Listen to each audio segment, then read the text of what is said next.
Shalom, this is ben-Emmett with Torah Watchman show for a video short.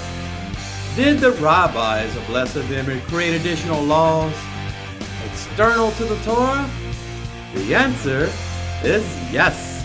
Talmudic rabbis added laws to the Torah left and right through rabbinical interpretation and the creation of something known as takkanot. What is God's opinion?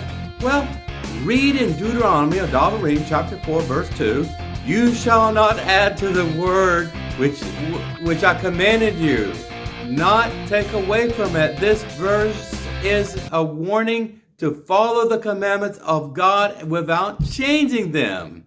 You will not add or subtract from the Torah. That is a mandate and holy commandment from the God of Moshe, as Moshe wrote it down in the book of Deuteronomy. Every rabbi, every student of any yeshiva knows this, okay? However, rabbinical interpretation is as follows. Bear with me.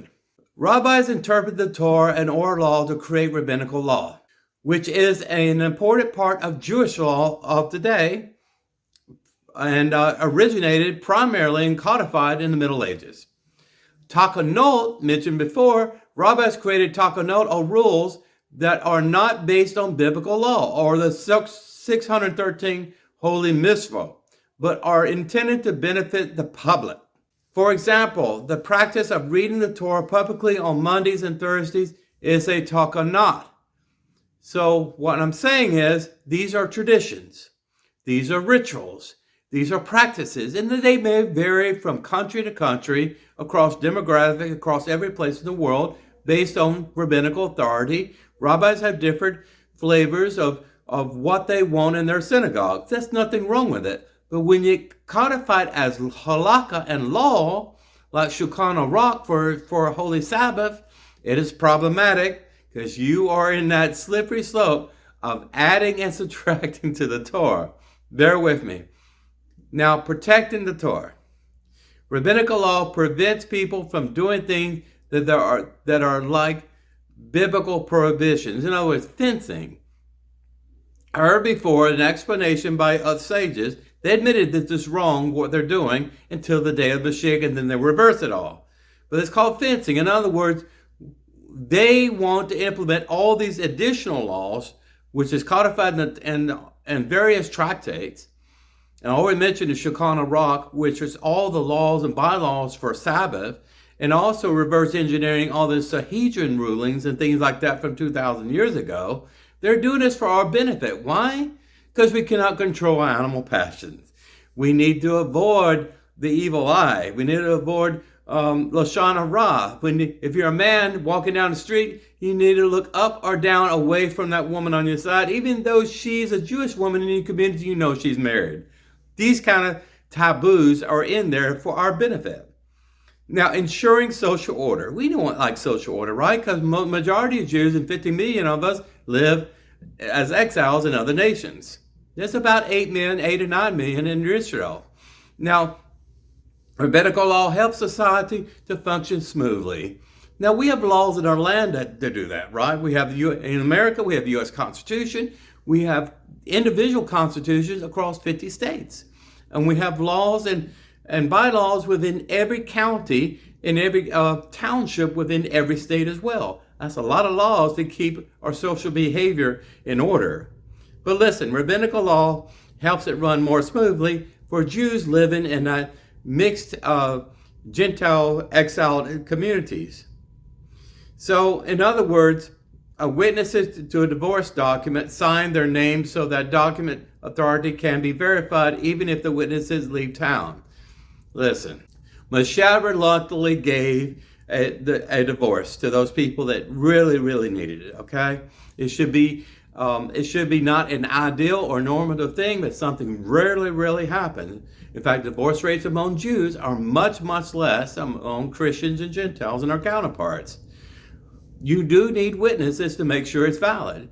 You need signatures. Maybe you need a official seal from a notary public or some sort of legal authority. Yes. And sometimes the legal authorities and all of this probably are called upon from the Gentile authorities wherever the Jewish community or Eruv is located.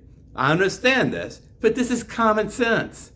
Civil law, when a Jew lives in exile like me, civil law holds you back. Everyone has to play by the same rules, right? So we already have all of that. Why do we need something in the Talmud to tell us to do it over again? This is redundancy, in my opinion. Now, fulfilling God's will is the most important point here. This is icing on the Jewish cake. Rabbis go above and beyond to fulfill God's will. God needs these rabbis to do this and speak for God, right? This is creating a micro image of God and their presumed authority they have. Yes. Listen, we had 70 judges in Israel in the time of Moshe and Jethro, his father-in-law, the anointing of them, Spirit of God upon them. But none of these rabbis, none of these teachers of the Torah, supposedly, were anointed by God. They were chosen by an assembly of men. So get that out of the way. For example, rabbis require people to recite a blessing after eating, even if they don't eat enough. Listen, this is common sense. I had this conversation with my family. I told my wife, please try to be more thankful. Thank God that God has given you the interest in the arts and music and the stage and things like that, the things that you love. Thank God for creating you who you are. I love you the way you are. I told my wife this, I tell my daughter, don't touch that food. God has not given us permission. Why? Because God created the plants and animals I cannot create. We can do agriculture. We can round up animals and raise them and slaughter them and butcher them and things like that, and all the kosher root and process of processing meat and all of this, and milk and cheese and all these bread and all these things. But God instantiated, so of course you're being thankful. It's just common sense.